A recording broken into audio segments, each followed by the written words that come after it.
شريك لك لبيك اللهم لبيك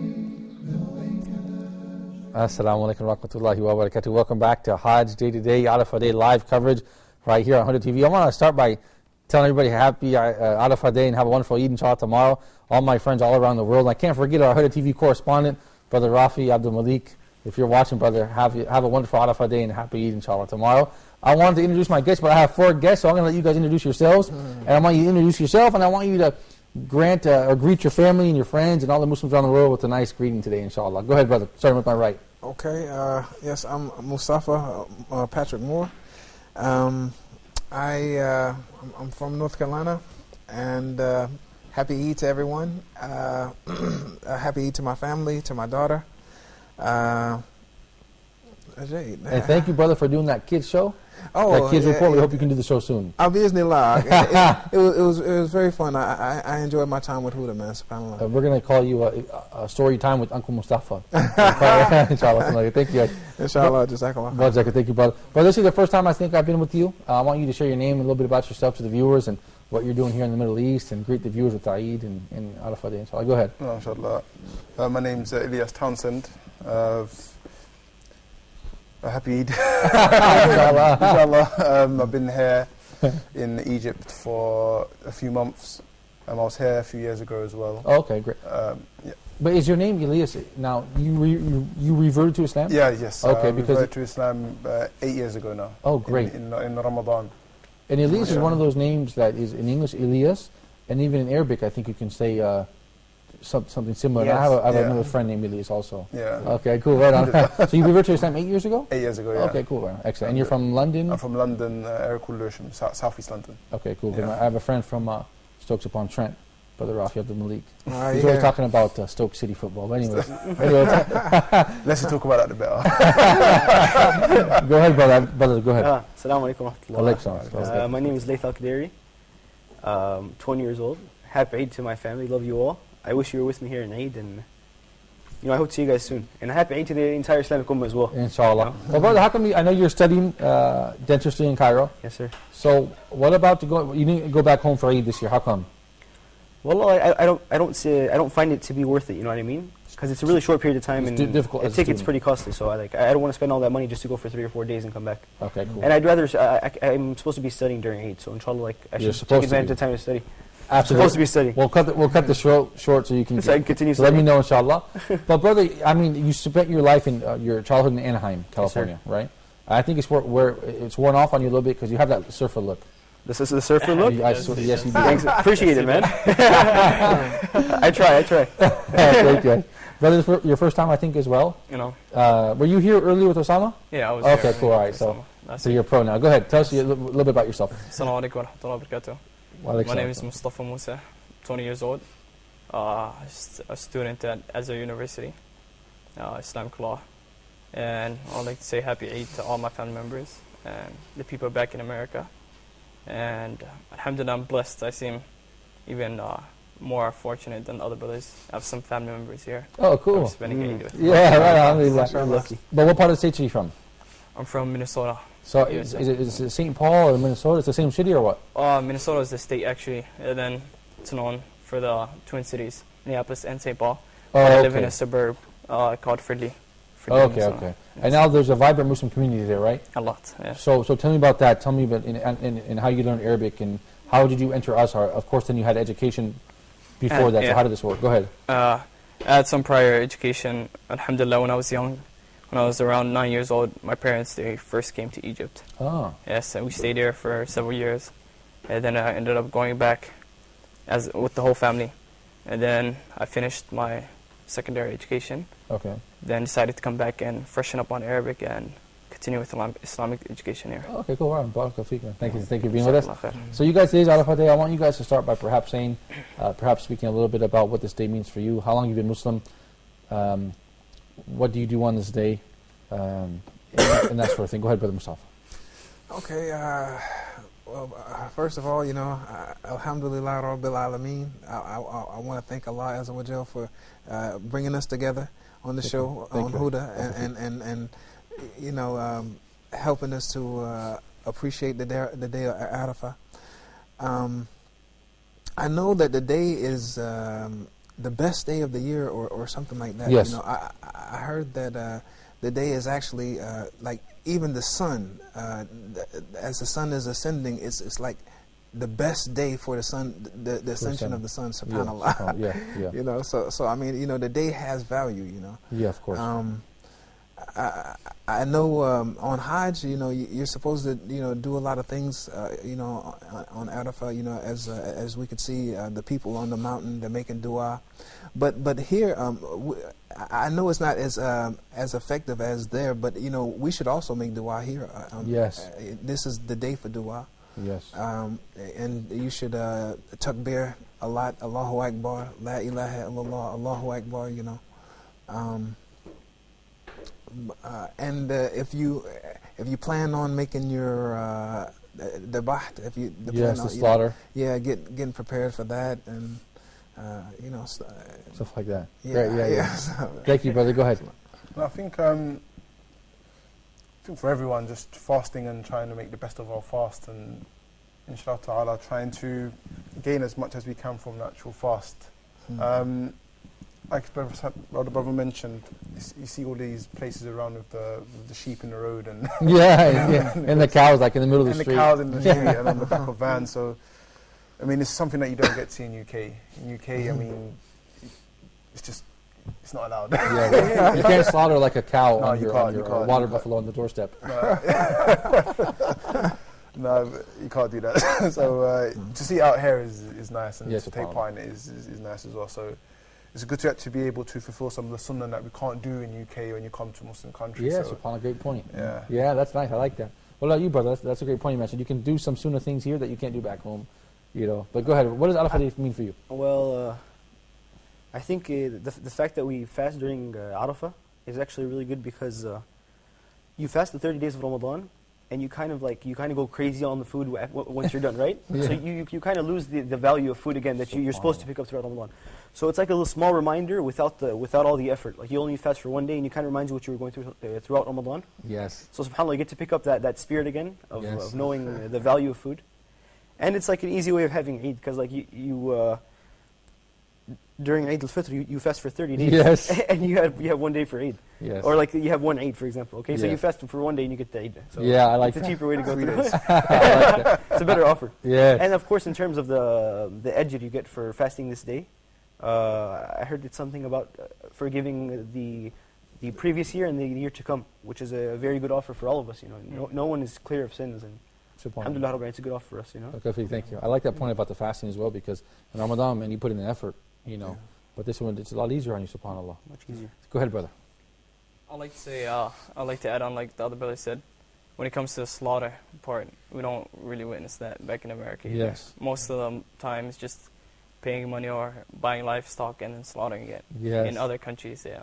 So that's one good thing. I know the first year I was here, I actually helped slaughter the sheep and then let it dry out outside on the balcony. And that's a very good experience. I mean, it shows that it kind of adds on to a ibadah that you're supposed to be doing, but you actually never done before. Yeah. You know, it's not the same as you just paying money for it and letting other people handle it. Yeah, I like that. But the sunnah is actually slaughtering on your own. Yeah, I like that. And I go ahead. Go ahead. I got a silly story. I remember in America, man. Me and the brothers. Well, not me actually, but the brothers. I just heard about it because I wasn't ready to slaughter at that time. But the brothers, they went to a farm. And like the farm was known, between the Muslims for slaughtering, but it wasn't a Muslim. It wasn't a farm actually. Yeah, it was like a private property. Yeah, it was an actual farm, but it wasn't Islamic. It wasn't it wasn't a Muslim's farm or anything like that. But the guy would allow the Muslims to slaughter there. And man, like the last time, like the police busted them. You know what I mean? It's illegal. The law, they're slaughtering. They're not doing anything. Bad. I mean, they're slaughtering fi sabilillah. Yeah. And the cops they like no, we can't have any of this. No. On Eid Day? Yeah, on Eid Day. SubhanAllah. SubhanAllah. Yeah. Because of the health, all these rules. Yeah, and the health. regulations. That was their concern, you know. Yeah, no. Yeah. But one thing about the slaughter, I really love that. I love that night. I had a chance to slaughter in the States and slaughter here, and it's beautiful. It has some meaning to it. You sacrifice, you know. It's a tough thing to do, and you do it. And for me, I think it's a beautiful part of the Eid. And like you said, unfortunately, a lot of people in the Western world, they kind of miss out on that. So we can do that here, subhanAllah. You always get to see the food ready. Yeah, the meat is always ready. money. It's the first time you actually get to go through the entire process. You learn to appreciate it more. Yeah, subhanAllah. Yeah, that's an excellent point, though. I couldn't agree with you guys more. What about, I know later on in this segment, we're going to speak about the last khutbah of the Prophet, peace be upon him, okay? The farewell sermon, as they say in English. But before that, let's talk a little bit about Arafah Day unity, because we can see on the screen now, that's Masjid Namira, all the people are pouring into Arafah Day, to the mountain there, and they will stay there till Maghrib, and after Maghrib, they'll make their way to Muzdalifah, as per the Sunnah. So, what can we say about these scenes, brothers? I mean, look at the scenes. I mean, they're pretty, what's the word we're looking for? Graphic? I mean, powerful. Multicultural? Graphic, yeah, multicultural, powerful. I mean, look at all the different people, Indonesia, Nigeria, America, Pakistan. I mean, what can we say? Look at I love it. Did they bring the helicopter here? That's like the Saudi government ministry helicopter. Wow. And they filmed this. So what can we say about, what did we learn about unity and brotherhood amongst human beings and Muslims in particular this day? Well, it's a small piece of the entire world, you know. Yeah. It's I'm sure that there's one person from every corner of the world, you know. Yeah. All meeting together there and all worshiping one God, you know. Subhanahu wa ta'ala. And that in itself is the most beautiful thing that you could imagine. Yes. I mean, all coming together upon Tawheed. This is the Prophet alayhi salam. He taught Tawheed for 13 years before he moved on to any subject. He wanted to make sure everyone was grounded in Tawheed. And you know, this is Tawheed in action. So, mashallah. Thank you, Rafika. What's your thoughts, brother? When we see these images? Yeah, when I see people on Arafah, the thing that just comes to my mind is, like I mentioned before, this little bit of unity of Muslims and the fact that everyone's just plain clothes, two garments. You could be the most richest person or the most poorest person, you would never know. Yeah. They could be sitting next to a billionaire. That's amazing. You wouldn't know because everyone just has the same clothing, the same attire, everyone's raising the same hands, maybe everyone's saying the same words of dua, etc. So it really just reinforces the fact that in akramakum inda Allah, atqakum, that the most honourable of you are the people that have the most taqwa. So really that is in your face right there, because there's no Gucci, there's no Gucci haram. It's all standard. It's all standard stuff. So it's just the taqwa and reminding ourselves, as the brother mentioned, the unity of the ummah. And it's the community aspects. If you look at all of the pillars of Islam, they're all community and unity based. You know, from our shahada, just one book, one messenger, and obviously we worship one God. The salah, much greater performed in congregation. From our zakah, one part of the community helps out the other part. From our fasting, you know, I don't know, like, I prefer Ramadan in UK to some degree, because it brings everybody together. It brings everyone together, yeah, because when we break our fast, we do it in the masjid and together. Everyone comes there, whereas over here sometimes you kind of feel to go back to your own house. But in UK, because you're a minority, you feel that strength because you're a minority. And obviously the fifth pillar of Hajj, obviously, is the unity is just amazing, as everyone can see from the pictures. Thank you, brother. I feel the same way, by the way, about Hajj back home, fasting back home. But I would like to just make a public service announcement. We have our brother Khalid Al-Kirani in the studio now. He just arrived, inshallah ta'ala, and he will be with us shortly later on in the program, so stay tuned for more. Of course, you know brother Khalid Al-Kirani is from Dar al-Luqman International School, so please support Dar al-Luqman International School. It's one of the premier Islamic schools in Egypt, in Cairo, Islamic International Schools in Egypt. So we'll be speaking about them later, inshallah ta'ala. About unity, though, I was in Hajj, wallahi brothers, last year by the grace of Allah, and I said to myself, after we completed everything, it was after Eid was finished, I said to myself, we achieved something in these days with regards to unity that nobody can achieve, that nobody can, it's just lip service, unity, equality, no. But this was real. Yeah. But the problem is, it's real during these days, you know, but you feel like it's lost on us and we're not really practicing it. And it's like, we still have our own like divisions amongst ourselves, and So, Brother Lays, what can we say about that? How can we take this feeling that we are experiencing now and keep it going throughout the year? You know, subhanAllah, it's like when you're at the Jabal of Arafah, you're practicing an Islamic ritual. You're practicing Islam. So this is normal Islam, but you're adding a mountain to it. You know what I mean? A place and a time. Exactly. So why aren't we doing this at home? SubhanAllah. Why aren't we walking around and like being so kind and having a smile on and being so kind to our neighbors and to our relatives and friends and being really generous with. You don't have to be financially generous. Be generous with your smile. Be generous with the words you say. So why are we only practicing Islam on the mountain and once a year? Why don't we practice Islam all the time? And I think another amazing thing about the ihram in specific is it reminds you of the simplicity of the human being. Yes. We think we're so sophisticated sometimes. We really get like by the time we develop this kind of ego of like who the human being is, but we forget the simplicity of the human being.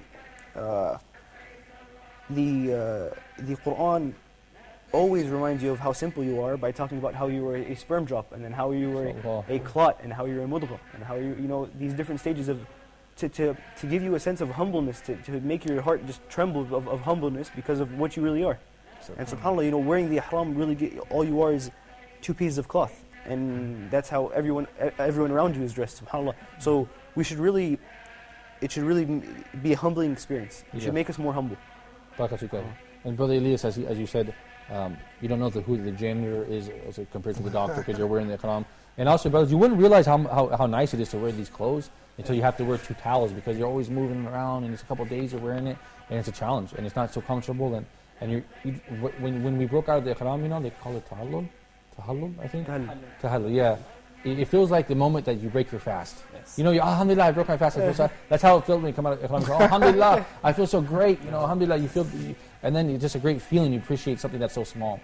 So, brother, I want to go to you now, inshallah. I want you to tell me what do you learn from Arafah Day yourself, and then after you finish that topic, perhaps we can move to the next topic, which is the sermon of the Prophet, peace be upon him. I've personally been to Hajj last year too. Oh, great. How old are you? 20. Oh, great, mashallah. So did you go with the group from Minnesota? No, actually, I booked with a group from Minnesota, but then I flew out from here. Oh, right on. Cool, yeah, right on. And I've been to Arafah, and I experienced that day. Wallahi, it's not an easy day, that's for sure. Because, I seen the other days it was hot, but specifically that day, it's as if it gets way hotter, like double the temperature. And it's a true test. And alhamdulillah, wallahi, during Hajj the whole time, you learn about unity because you see all these people, and 1 in 100 people speak your language, Yeah.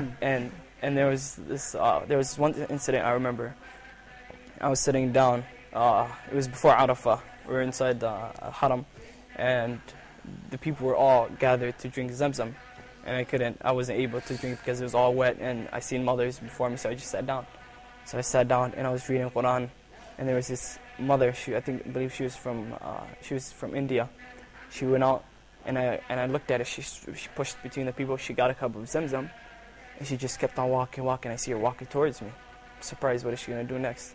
She just gave me the cup of water, and she said something in her language. Basically, I'm guessing it meant drink up or whatever, So I took a drink, and I wondered. I said, why did she do that? And she just left and she sat down, and then that kind of motivated me to go out and help out all these other people that are sitting down too, and try to have the same ajr too. If she's thinking that way, you should be thinking that way too. So it teaches you a lot about unity and helping out each other. I didn't know her, she didn't know me. I didn't know those other people that helped me, those other people that kept on helping each other. Thank you guys. I just really appreciate that wonderful point. MashaAllah. What can we say about, before we turn to the sermon, also performing Hajj or Umrah even, it's made very convenient now. Yeah. Right? It's the air conditioning and the ceramic and the Zamzam water is everywhere. And the spraying of the water. Yeah, like that desert cooler where they spray that water. And That's cool. Yeah. So this is a big blessing from Allah. Allah has facilitated this journey for us, hasn't He? In a really easy way. Yeah, subhanAllah. Alhamdulillah. Yeah. And as we heard Dr. Muhammad say, he said, look, it's made easier for us by Allah, so perhaps we can appreciate it and learn more about the meanings of why we are doing these acts, because we're not having to go through the hardship. So, but let's turn to the sermon of the Prophet, peace be upon him. The last sermon he gave on his last and only Hajj. They call it the farewell Hajj in English.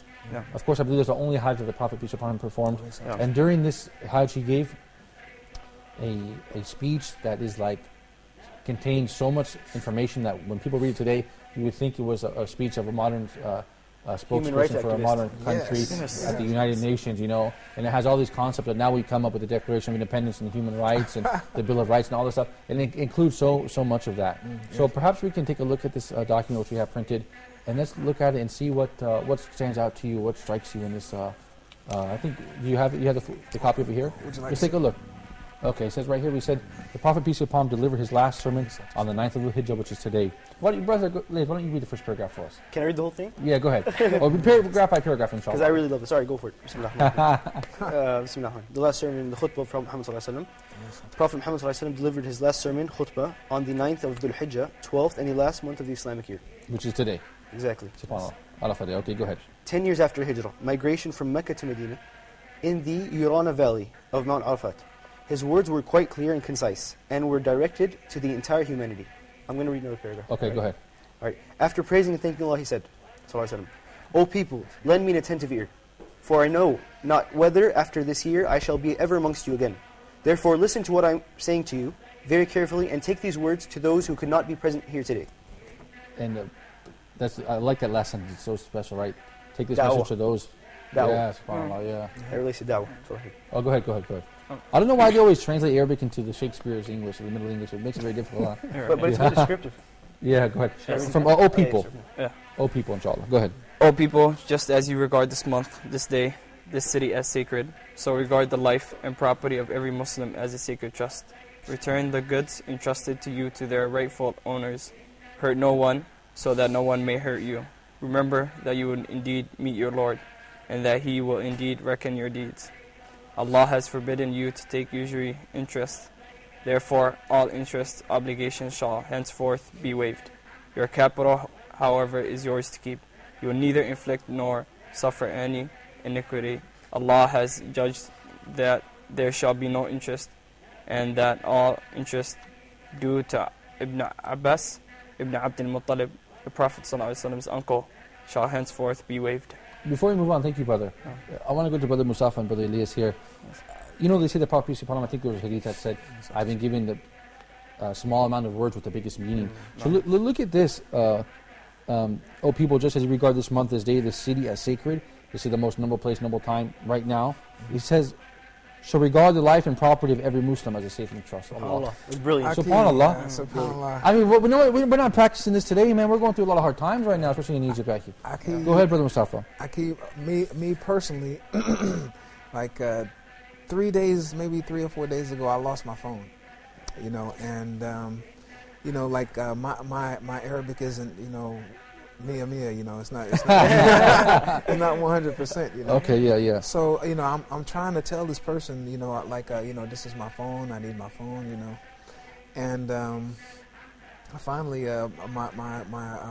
my father-in-law calls the person. It was a girl, but I didn't even know it was a girl because she never said anything when she just opened the phone and just didn't say anything, Right. She told them that this is my phone. I've had it for a long time now, so it's it's my phone.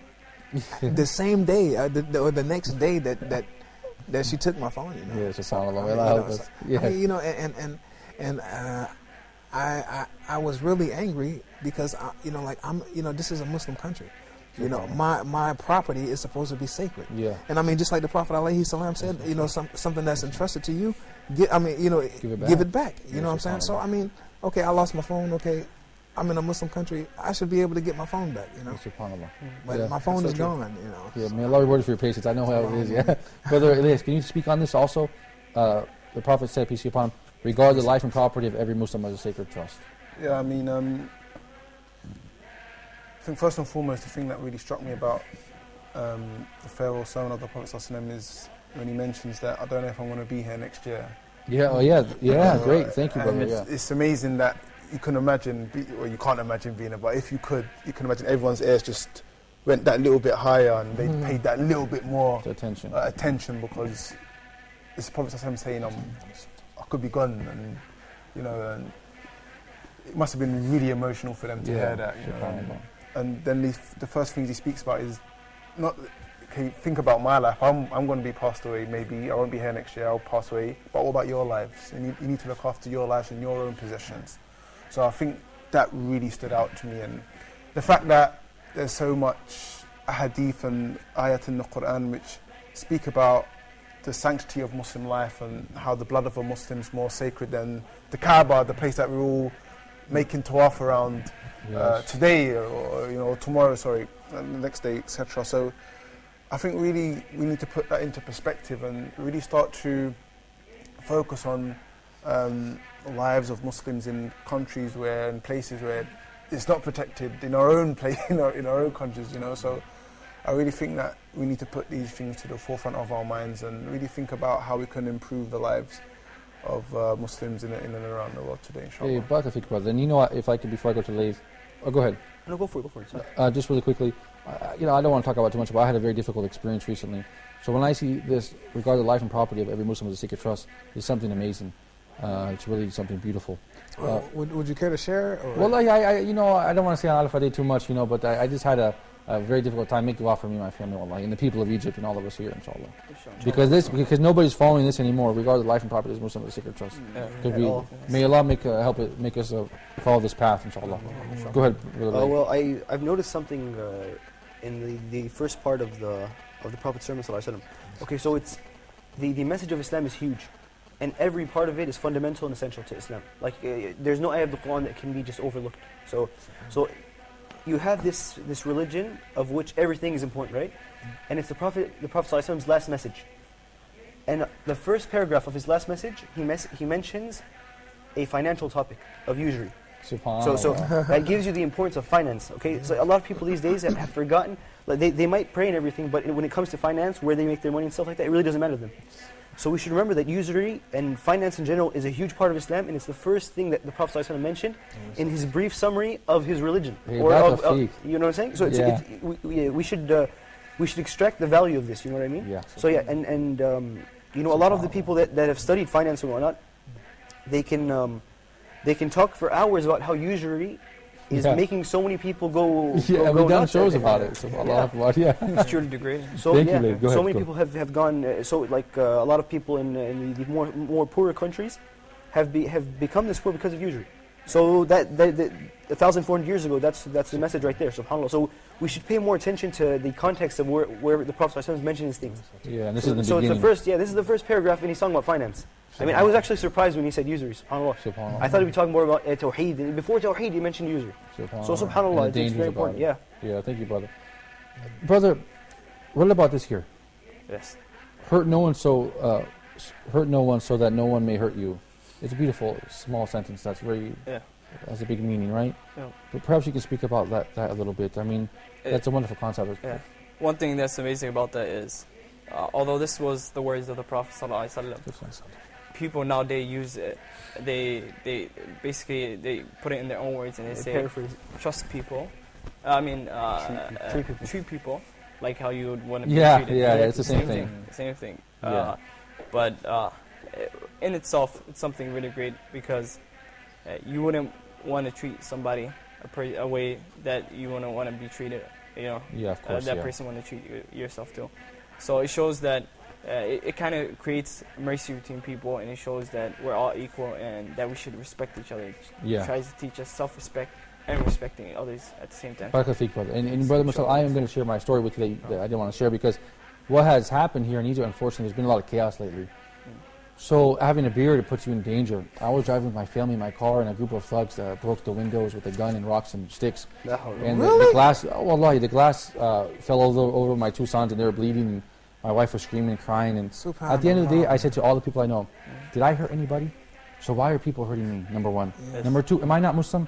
Is my family not sacred? Am my property sacred? Yes. But everything is violated, subhanAllah. Yes. So this is what, I don't want to talk about too much, but it makes me want to cry because it's just not the personal story, but also the state of the ummah, it's fallen, it's very bad, subhanAllah.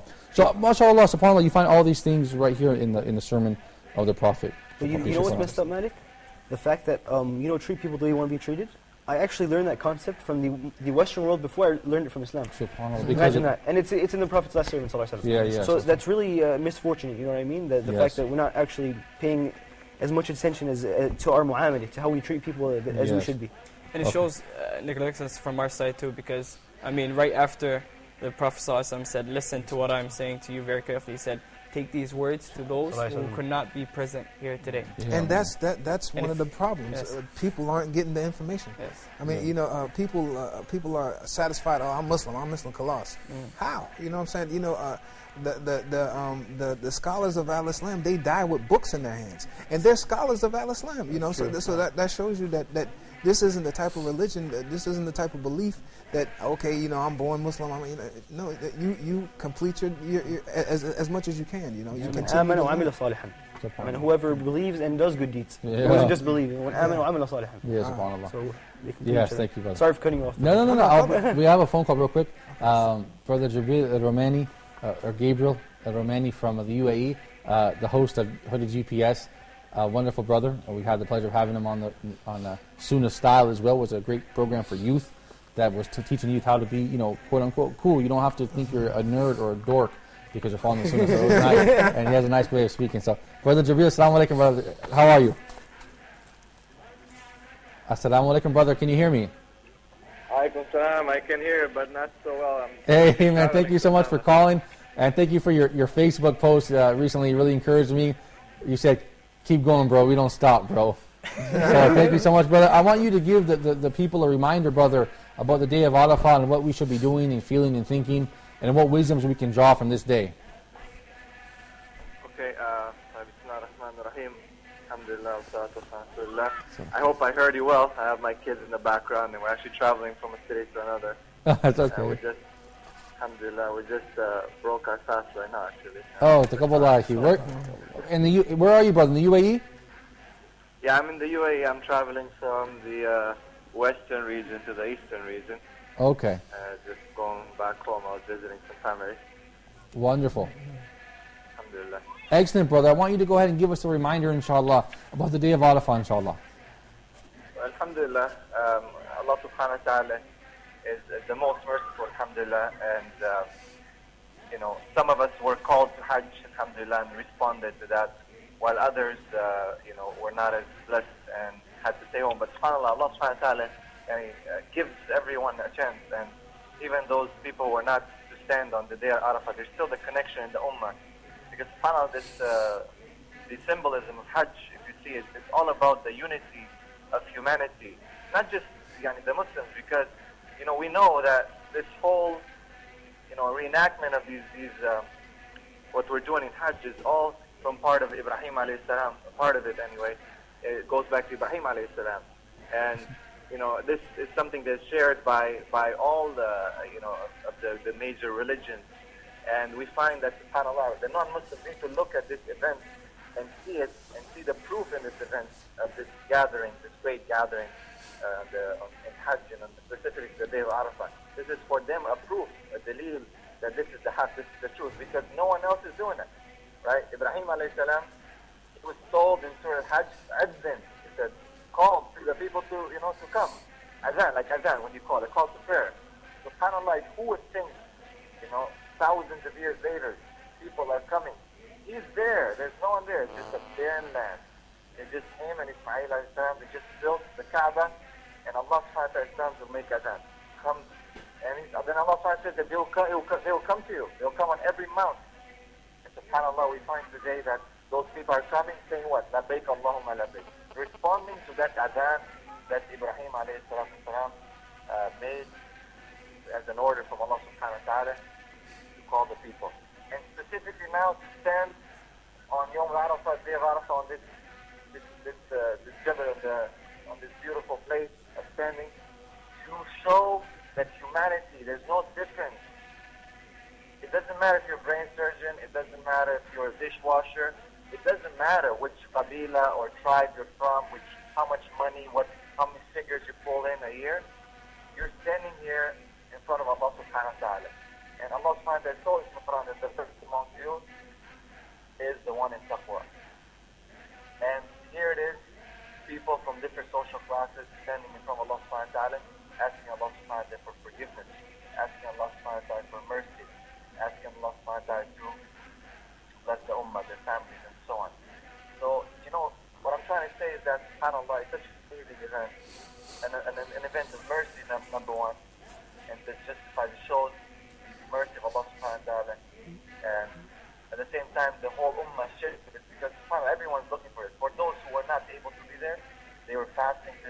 subhanAllah. And as Prophet said that it expiates sins of the previous year and the years to come. So everyone feels this special, bond, even with the Hajj. Even though we're not there, we feel it. We're getting ready. We didn't trim our hair and our beards. We didn't cut our nails. We made niyah to sacrifice. We're gonna go for the Eid Salah. I mean, it's just a beautiful connection for the whole ummah all over the world. It's not just for those people there. And those people there, subhanAllah, they're remembering us and they're making dua for us. They're actually asking Allah subhanahu wa ta'ala to forgive us. How many of us have asked people going to Hajj, make dua for me, please? Ask Allah subhanahu wa ta'ala to forgive me. And we're making dua for them. So, subhanAllah, just such a beautiful connection. And as I said, another point, it's also proof for the non-Muslims, for humanity, that this is it, Unity will never happen in the world, except when people submit to Allah, because everyone has a different understanding of life. People think, I think, you think, we think. We all have different philosophies of how we see life. But that's the whole point. No, we will never stop fighting till we all submit to Allah subhanahu wa ta'ala. Till we put our whims and desires in check and we say, the truth doesn't need to agree with me, I need to agree with the truth. And this is a beautiful, example for humanity. Allah should see that the unity of humanity will come only under the unity of Allah subhanahu wa ta'ala. There's only one, the Tawheed. This is basically what I feel from my humble perspective on the day of Arafah. Wallahi barakallahu, thank you for your time, brother. I certainly appreciate it. May Allah accept your fasting, Akhi, and I hope you have a wonderful Eid with your family. And we hope to see you back here soon and do more, so you can share more wisdom with us and record more programs like Sunnah Style, inshallah, on Huda GPS. They were very beneficial. Brother Jibril, Sheikh Jibril al-Romani, you guys can thank you for your time, brother. And you can catch Sheikh Jibril has a lot of wonderful YouTube videos on his YouTube channel. I can't quite remember the name. It's Jibril al-Romani, Gabriel. He has a lot of nice videos and dawah. He's doing a lot of dawah there, so that's great.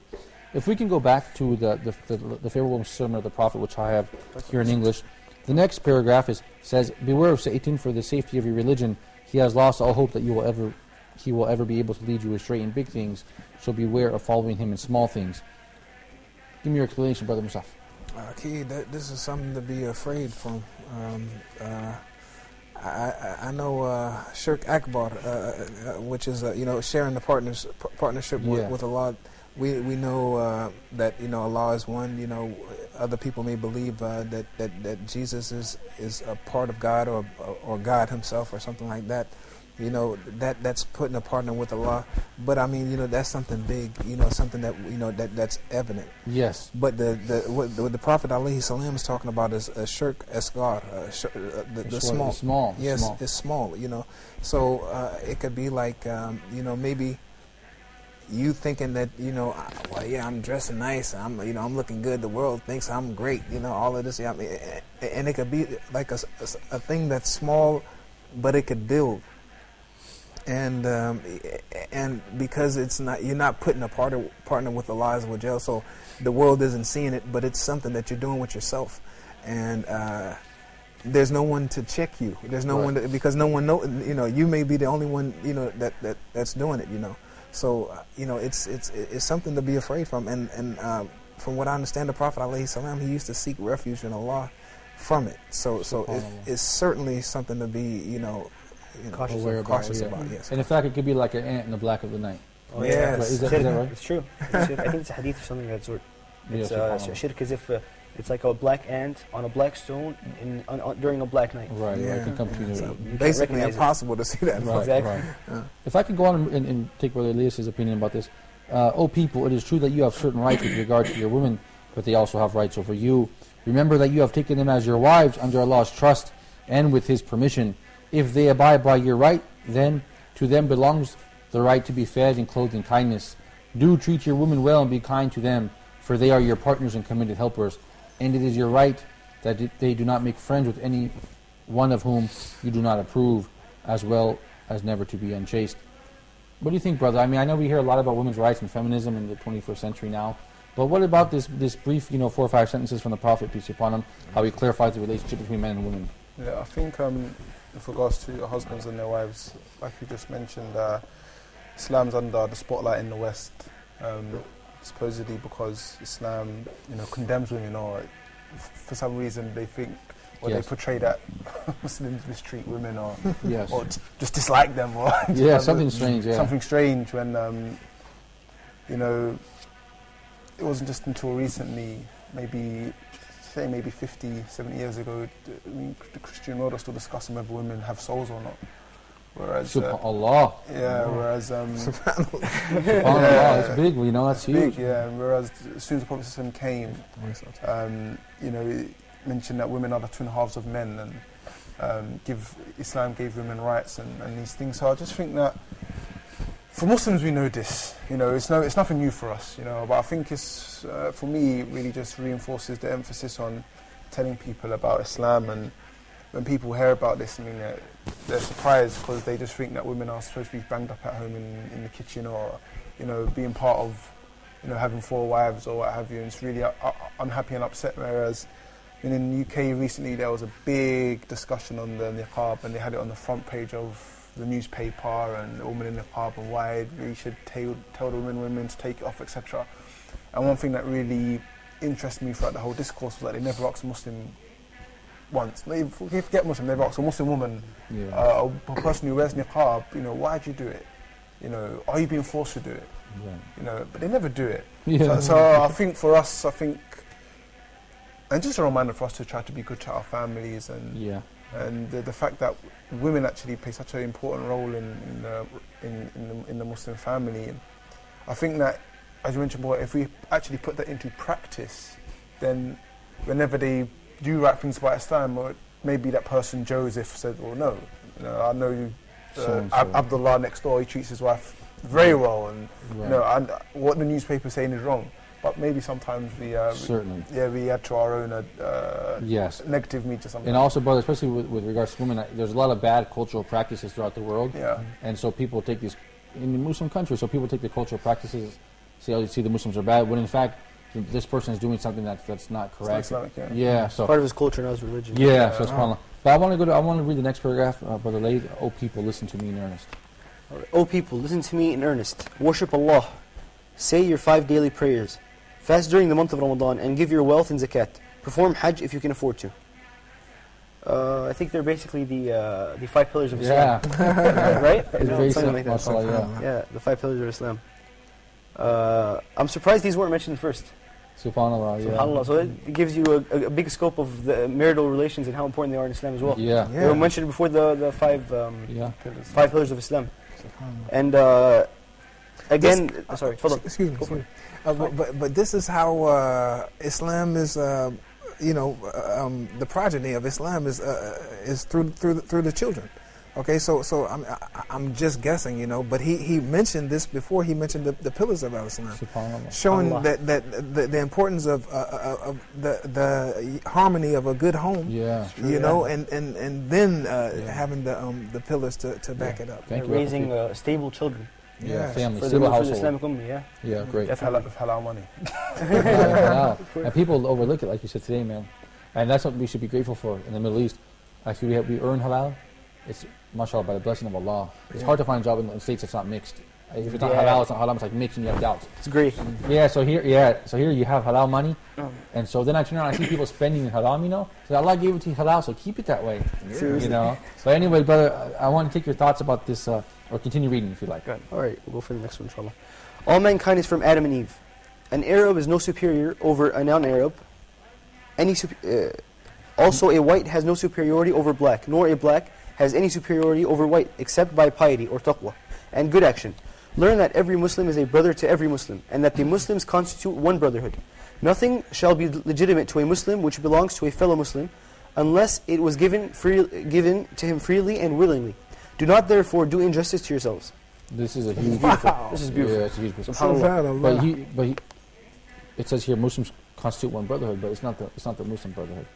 Under attack now. It's the Muslim brotherhood of all the ummah. We're all one brotherhood. We're talking about all the Muslims. Yes, you know, because we hear that word so much nowadays. That expression. Yeah. Can you? This is a huge paragraph. Can you start and then take your thoughts later? I'll give a small comment about it. I love the mention of Adam and Eve, because it gives us a feeling that we all have the same mother and father. Yeah. You know, like I think there's a huge importance of the mentioning of Adam and Eve in Islam, and we all feel like one family. and it deteriorates racism immediately. You know what I mean? If this was in early America, then we would never have the racism between whites and blacks. Yeah. If Islam was more established in America, even a small sense of it, this wouldn't have existed. SubhanAllah. And it's so long ago, before nation states existed and all this stuff. That's what makes it amazing, the timing. But this is probably one of the reasons why they kept Islam Out. away from America. Yeah, because And a lot of the people that they brought to America, they were Muslim, and they stripped them of their Islam in the most ruthless horrifying way. ways. I don't know about like nightmarish, SubhanAllah. Yeah, of course. Go ahead, brother. Next, the Prophet ﷺ, he says, remember one day you will appear before Allah and answer your deeds. So be aware, do not stray from the path of righteousness after I am gone. And this is amazing because I know in Surah Baqarah, Allah subhanahu wa ta'ala, after he mentions the verses of talaq, divorce, and then he talks about the cycle that the women's go through every month, yes. At the end of that verse, he says, وَعْلَمُوا أَنَّكُمْ مُلَاقُوهُ وَبَشِّرِ الْمُؤْمِنِينَ. And know that you will meet Allah subhanahu wa ta'ala. You will be accounted. You stand in front of Him. وَبَشِّرِ الْمُؤْمِنِينَ. Glad tidings to the believers. Yes. This is very true. Because this goes into even ihsan, knowing that Allah subhanahu wa ta'ala is watching you. If you do not see Him, He sees you, And this is what the Prophet ﷺ mentions in his last ceremony. And also shows that whatever the Prophet ﷺ says, it's always backed up by the Quran. Yeah, definitely. Yeah. He was the Quran. Yes, he was the Quran. He was the Quran. The Quran Timshi. Exactly. Yeah, the walking Quran.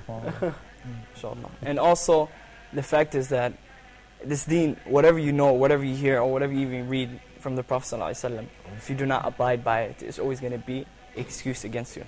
Yes, subhanAllah. Thank you. And I really like what you said about being held accountable. Yes. There's so many bad things happen these days, and people kind of have this attitude like, I'm above the law, but nobody is. I was reminded of a hadith about your situation, and inshallah, you will be compensated on Yawm al-Qiyamah, because from what I understand, if you break the glass of a Muslim, you must it's your duty to replace that glass, because so you'll be held accountable. And I also read a hadith said if the man who raises a Muslim who raises a weapon to another Muslim is not a true Muslim. Not Muslim. So this is also hadith. I also wanted to go back here, brother. Thank you so much. Accountability. Right? Especially big political figures and powerful people in the world, they operate with no accountability. And you get depressed, you think, when is Allah going to hold this person accountable? You think, sometimes you think, when is Allah going to hold this person? But in the end, he will or she will be held accountable, so that's something amazing. And actually this is a front, for these people to act like they're not held accountable, or, like they're not worried about it, because Allah Subhanahu wa ta'ala, He says, I wish I knew it in Arabic, but I know that He said that there's a surah when He says that He did the thing to the people of Ad, and He's not afraid of being held accountable. That's Allah. He's the only one.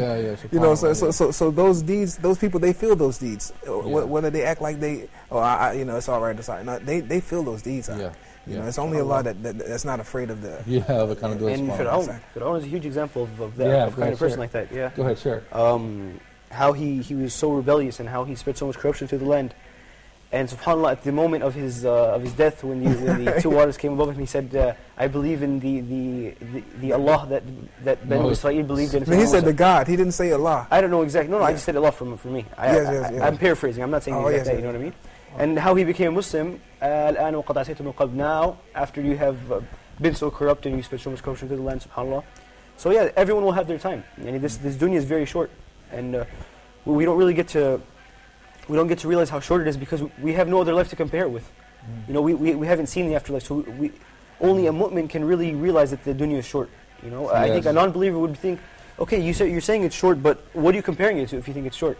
You know what I mean? So if you're not a mu'min, acting like it's short. Yeah, exactly. If you're not a mu'min, eternity. Exactly. Eternity. Exactly. SubhanAllah. So we know there's an afterlife. We know there's an eternity to come. So when you compare that to the drops of water to the ocean of the afterlife, that's when we realize that how short this life is, and they'll be held accountable for it. They're just playing their role of what Allah subhanahu wa ta'ala gave them to do during this dunya, subhanAllah. And thank you for sharing the story about the believers at that time, Bani Israel in Egypt, who were oppressed by wicked ruler, because now, subhanAllah, we find ourselves, the believers in Egypt, in a similar situation. Allah. SubhanAllah, nothing has changed in thousands of years. So, but we'll change the subject so we don't get arrested, brother. But at least I want to go back, okay, as a revert to Islam, okay. I reverted to Islam about 6 years ago, alhamdulillah. When you hear the Prophet, peace be upon him, said, no Arab has superiority over non-Arab, or non-Arab over an Arab, and white over black, and all this except through taqwa and good action, and every Muslim is a brother to a Muslim, and that we are one brotherhood. How does that feel? How does that make you feel? And did you know that before you accepted Islam? When you were reading about Islam, did you come across this? At what point in your Islam did you come across this, and how does that make you feel? I came across this after I became Muslim. From straight away, I knew that Muslims they had unity amongst them, or Islam preached unity. Yes. I didn't know the details, like the dot in the I's, and the crossing the D's, but so definitely learning more about it is it kind of, when you feel good inside at the same time. You feel good because you realize how great and expensive Islam is, and how it is so far above something as the base and low as racism. Yes. But at the same time, you don't see it practiced, and you see so much racism and discrimination between Muslims. It's quite sad. And when you learn things like, I remember learning that when Allah mentions in the Quran, إِنَّمَا الْمُؤْمِنُونَ إِخْوَةً, sometimes we learn of two jam, we learn of ikhwan, and ikhwa. And what we learn is that ikhwan is just brotherhood based on a common goal and interest. If you want to go out, or if we all like, I know you do a guy like basketball, or if you all like the Lakers, we're ikhwan, because we all have this common goal, this common thing, but the word ikhwa is actually a brotherhood based on blood. Brethren. Brethren. Actual brothers, and that's how close a Muslim are supposed to be. We're supposed to be. Yeah. So when you learn something like this, you think, subhanAllah, look how great this is. But when you see the example, you think, astaghfirullah. It's a big difference. Yeah, contradiction. Bro, thank you. But for me also, I feel the same way. And I knew before I became Muslim, I said, okay, these guys, what they preach is, what the religion teaches is real brotherhood, and these guys are the real deal. And when I got inside, I realized, hey, it's not perfect, okay? There's a lot of bad stuff going on. Or, I guess you said it right when you said, look, this proves that Islam is above all this baseful kind of bad human behavior, but this is a proof that Islam is above all this, even though people maybe do that. Islam's perfect, the Muslim isn't. Yeah, right. But I that made me feel like a human being too after becoming Muslim. I felt like, when I go into the masjid, I know that I have a right to this masjid as a Muslim, as any other Muslim. And I should be treated equally, not better or worse. We're all Muslims, and this is our space. Yes. So that's why it makes me happy to be Muslim when I read this stuff. Hey, when I first accepted Islam, when I first began to practice Islam, I actually accepted Islam. I took my Shahada in 2004. Okay. But just from reading the book, so I didn't have anyone to show me. Which is so important. But in 2006, when I started to practice, one of the brothers, the brother actually who gave me dawah, he took me to a conference. It was a Muslim conference, and of course, it's the first time Of course. So my previous experience with NS, the people was like, like fighting over anything, and just anything, anything wild, But when I went there and I saw the brotherhood of these beautiful people, may Allah raise their positions in Jannah. It made me happy. You know what I'm saying? I mean, I had never witnessed anything like that. So I remember it was a 3-day conference, but at the end when it was time to go and I'm seeing the brothers leave, subhanAllah, I'm the streets, I'm from the street, so but I began to cry. Because you were sad to see them go. Yeah, it was beautiful. The first time I ever witnessed anything like that between human beings. SubhanAllah. Yeah, you really put it well with that one. It's the first time you've seen it between human beings. It's kind of true brotherhood. Yeah. SubhanAllah. Brother, I want you to read the next paragraph. So, oh people, no prophet. And then we'll talk about it, inshallah. O people, no prophet is absolute, no apostle. Yeah. No apostle will come after me, and no new faith will be born. SubhanAllah. This is sentence. If we can even just talk about that sentence, huh? It crushes anything anyone else would try to, Try to be a fake prophet or come up with a new religion. SubhanAllah. Reason well, therefore, O people, and understand words which I convey to you. I leave behind me two things, the Quran and my example, which would be the Quran and the Sunnah. Right. The Sunnah. And if you follow these, you will not go astray. Okay, so SubhanAllah, He gave us the roadmap to Jannah. Yeah, SubhanAllah. Yeah. SubhanAllah. The Quran. I think it's very clarifying, right? The Quran and the Sunnah. I think it shows the importance of it together. Oh, without a doubt. Yeah. Without a doubt. He put the two together, and He's saying if you follow these two, then you will not be led astray. So for the people who, there's one sect of Muslims, they're called Quranis. Yeah, Qur'an. Yeah, so like they believe in the Quran, and they believe that everything is from the Quran is correct and it's perfect. The only source of religion, or They don't take any hadith whatsoever. Yes, they don't believe in the Sunnah. So I mean that knocks that out. Yeah. You know what I mean? Because the Prophet ﷺ, he put the two together. And I don't think there's anyone that just follows the Sunnah and doesn't follow the Quran. It's hand in hand. Yeah. SubhanAllah. So he clarified that. Thank you, brother. Yeah, alhamdulillah. Well, can you get the next sentence for me, the next paragraph there? Yeah. All those who listen to me shall pass on my words to others, and those to others again. And may the last ones understand my words better than those who listen to me directly. Be my witness, O Allah, that I have conveyed your message to your people. what does the Prophet, peace upon him, mean by that when he says, maybe someone that's not here will understand the message more than the people that are here? Yeah, that's pretty interesting. Because we're mentioning a hadith.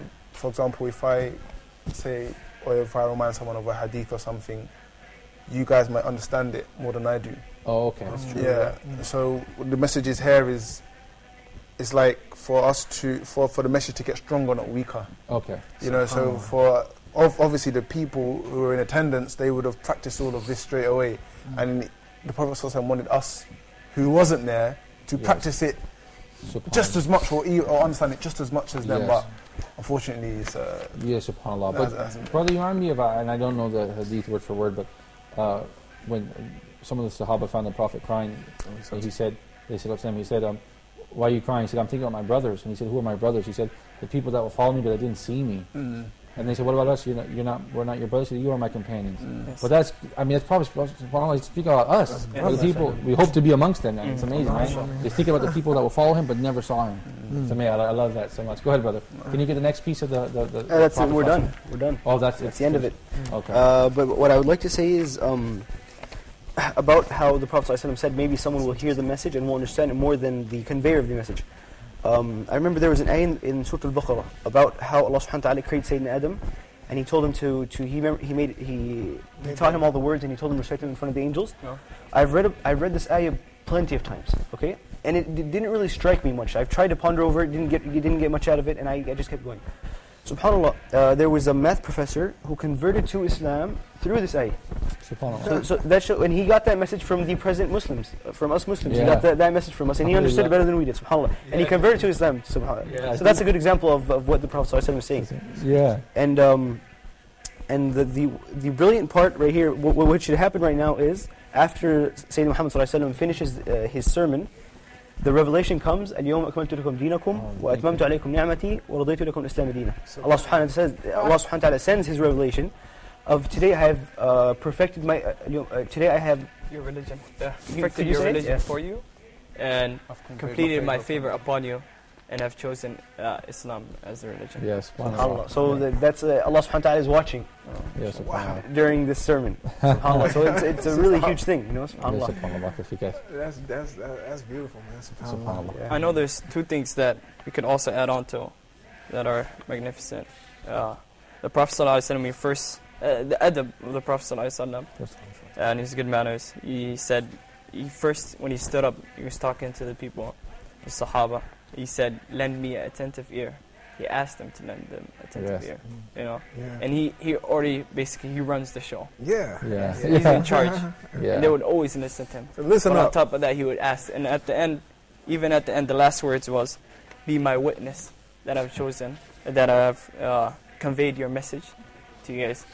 Basically, Allah subhanahu wa ta'ala, we all know that he's our witness, you know? And Allah subhanahu wa ta'ala chose him to be our witness. Yes. He knows that himself.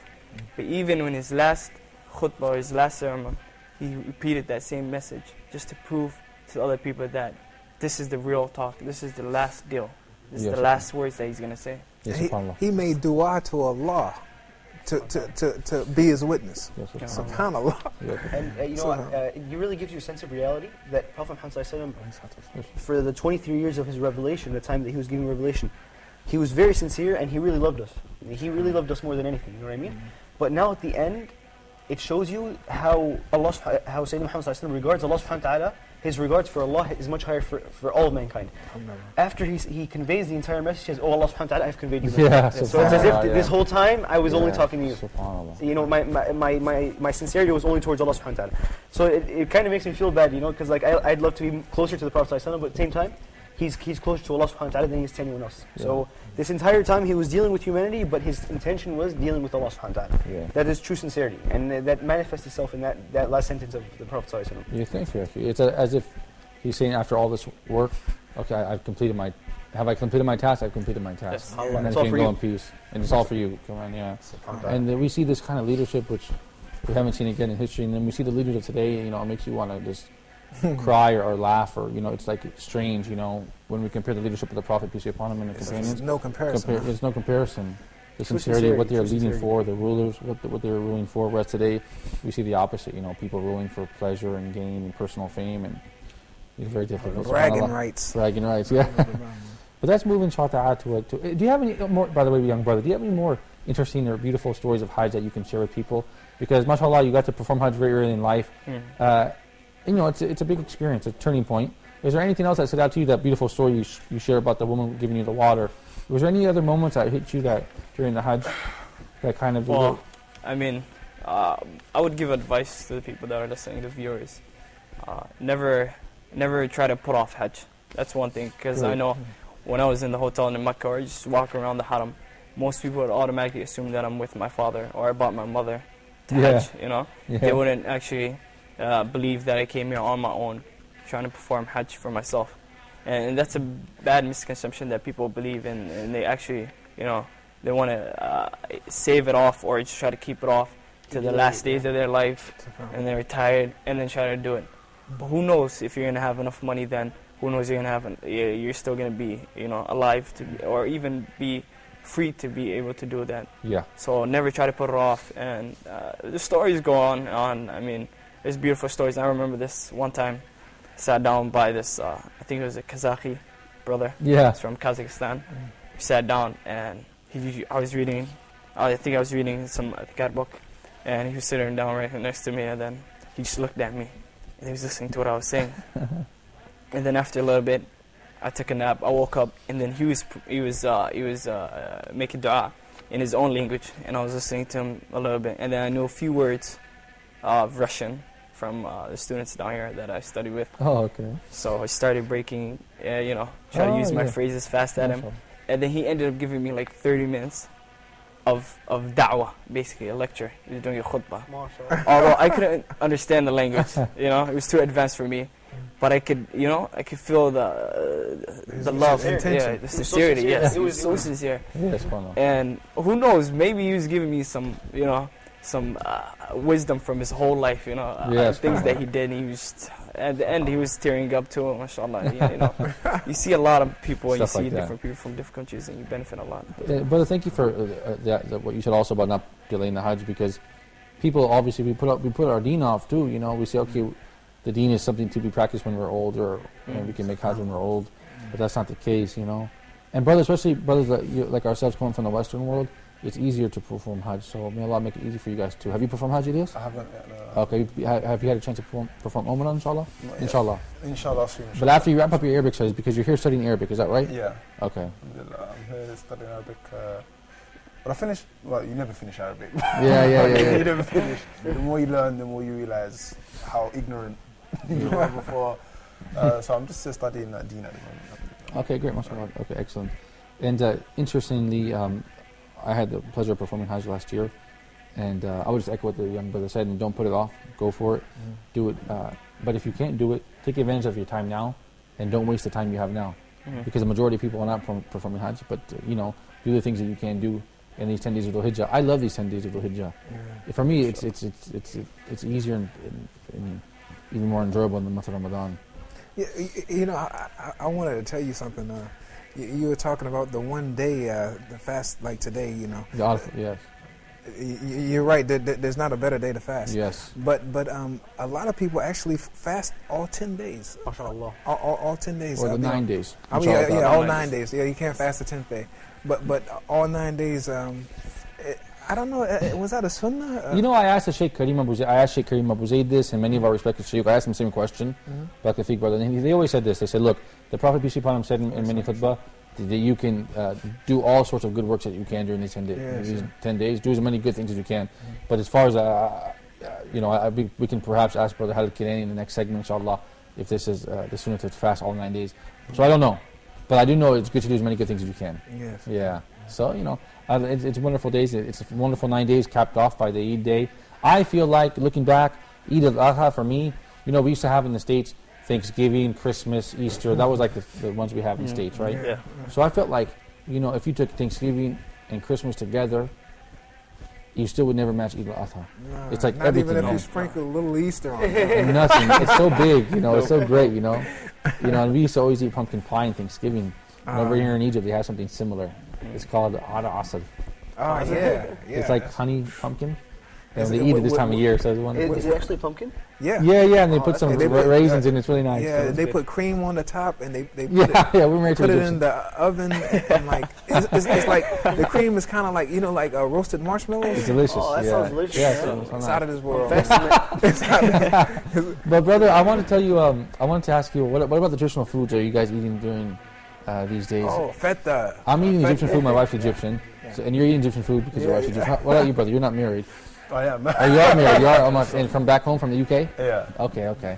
So, what kind of food are you guys breaking out during these days? Just the normal English stuff. Well, it depends, because England's so multicultural. English food. Your traditional English person may have fish chips. Maybe it's weird because England has so many different, or London specifically has so many different cultures. But chips, you mean French fries? Chips and French fries. That's what Americans say. I'm just teasing. I always forget that, by the way. That's all. Yeah, even London has so many different cultures. So many different cultures. So may have West Indian food, Asian food. Yes. So it's all mixed up. But me, I'm West Indian. I love the biryani and stuff. Biryanis, yeah. Yeah, I discovered the Indian food, Pakistani food about 3 years ago. I never looked back. It's delicious. I think it's the best food. Really? It's delicious, Aki. It's delicious, Aki. Where can you find it? I don't know in Cairo, but back home they had restaurants. But in Cairo, I don't know if you can find it. But just look online. Have your wife cook it. Biryani. These foods it's amazing. They have these sambusas. This tea they drink. I've had the sambusas. Yeah. This tea they drink is it's delicious. This tea, it's milk and cardamom. It's really nice. But what about you guys in Jordan? What kind of food? What's your kind of traditional Arabic foods? We have a very deep-rooted cultural food called mensef. Mensef is the most delicious meal you'll ever eat. What is it? And it's very simple. Okay, so it's like rice.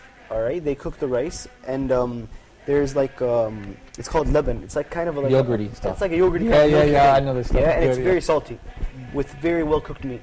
Okay. And you just dig it. Yeah. I never thought that the yogurt and the rice would be good until I ate it. It's great. Yeah, it's good. MashaAllah. Yeah, it's like a yogurt-based thing with rice. In saying that, I remember when I first became Muslim, I went to Somali wedding.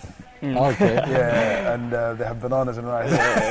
Oh, okay. Some Somali they don't have it, but some they do have it. And when I saw people eating, I thought, what are you doing? That's just wrong. But then I actually tried it and thought, yeah, actually, what you're doing is good. Yeah, subhanAllah. That's in London. It's in London, yeah. SubhanAllah. Oh, it was bananas? Yeah.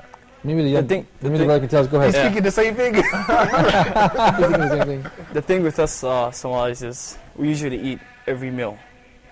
We have it with a banana. Really? Because it's kind of different though. I mean, Is it a plantain? Somalia is known for No, the It's a sweetest banana. bananas. Oh, sweet banana. Yeah. Okay, okay. It's known for sweet bananas, and Okay. Egypt itself used to export from Somalia too. They used to bring it inside. They used to bring it inside. Oh, okay, yeah. Imported from Somalia, and it's always part of our heritage. I mean, when it comes to Egyptian food, I'm not really good at it. I get upset stomach. Bananas Oh, are really? healthy. That's You get upset bananas stomach. are really But healthy. wait, you bothers your stomach. Don't eat from the street cars in this. Yeah, no, man. even the restaurants. I mean, because I'm kind of on the spoiled side. I don't eat vegetables and all that stuff, or the green stuff either. So. Yeah, I got you. You don't eat that but- stuff? No, I don't. You gotta. I don't. You're hurting your body, Hag. That stuff is It's beneficial good for for your you. But body. in a couple of years, inshallah. But bananas are very healthy as Yeah, well. of course. But tell me about what is this bananas and rice? Is the bananas fried? No, No, no, just raw we just pure Oh, okay, banana, pure, yeah, okay. raw banana. Oh, okay. We just add it to everything. I don't know. Oh, it's healthy. It's We good eat it on the potassium. side. It's You kind don't of like cook a it? salad for other people. You know how don't people cook eat it? salad Yeah, yeah. with everything. I mean, it's good. It's potassium. It's The bananas nice. are really Yeah. good for They you. have to have it with But then the bananas Somali are different. rice. Yeah, it's kind of Not sweet normal banana rice. too. It's Oh, not. okay. They prevent ulcers as well. I know. What's Yeah, you're less likely of getting an ulcer if you eat a lot of bananas. SubhanAllah. I know a professor. Did you know yeah. that tomatoes Go make ahead. people happy? No way. People, the people that eat tomatoes are less likely to be sad. If they eat Subhanallah. a lot of tomatoes. Yeah. SubhanAllah, interesting. Yeah. Italians should be really happy then. Spaghetti and Oh, tomatoes are your... The ones that kill But us. brother, what are you saying about the professor? I'm sorry. Yeah, I know. We had we had a professor. He was from Azhar too. He was telling us From where? from Azhar. Oh, okay. And he was telling us back in the day he used to teach at Al-Azhar school in Somalia back before the civil war started. And he was saying that the bananas there, he would take one banana and it would be enough for him for lunchtime. Oh, that's It would be good. so sweet and so, you Ah, know. mashallah. Nutritious. But Yeah, I find the nutritious, yeah. Somali people that I knew back home, they're very good in Arabic. Yeah. Generally speaking, so it's good, you know. But their native language is totally different. It's different. We use the Arabic letters Yes. to pronounce. But now they changed it, but it used to be Arabic letters. No, the huruf, the letters itself are Arabic, but we write them in English. right in English. Yeah. Oh. In English. So it's kind of That was like, it's kind of like how uh, Arab people chat online, kind of. Oh, yeah. You know what I mean? Yeah. Like the 7 is like the ha, and the E is the Yeah, Ain. but the seven we would just do X. Okay. X, yeah. That's But it's subhanallah. almost similar, yeah. Okay, Without cool. the Yeah. numbers. Yeah, Yes. but the native language is called Somali, or there's more than one. No, the language is Somali. It comes from, it has some roots in the Arabic language, Oh, okay, English. yeah. and- Because it's yeah. where it's located, I suppose, the cultural influence, inshallah. Yeah. You guys, we're going to take a break. I don't think I'll be here in the next week. You're going to take off. You have to study. Inshallah. Okay. You have some After eat, exams. after make iftar. Yeah, make iftar, inshallah. And I hope to see you on Let's Talk soon. Soon enough, inshallah. Yeah. Inshallah. We can host that together, inshallah, and then hand it over to you. Inshallah. Whenever you're ready, inshallah. And when you guys, I hope to see you guys soon. The next segments, I think, I'm not sure what they have prepared for us, but I certainly hope you guys are sticking around. We're going to be live for the rest of Arafah. So Barakah Feek for your time, you guys. I certainly appreciate it. You guys stay tuned for Hood TV's extended Hajj coverage. Whenever I start doing that, the cameramans, they start jumping up and down because they've been sleeping, you know. So now the crane man has to move the camera. Thank you, Hab, for moving the camera. You guys at home, stay tuned. The next segment, inshallah ta'ala, I hope to have the representative of Dar al-Luqman International Islamic School, Brother Khalid Kilani. You guys stay tuned for Hood TV's continued coverage of Hajj 1434.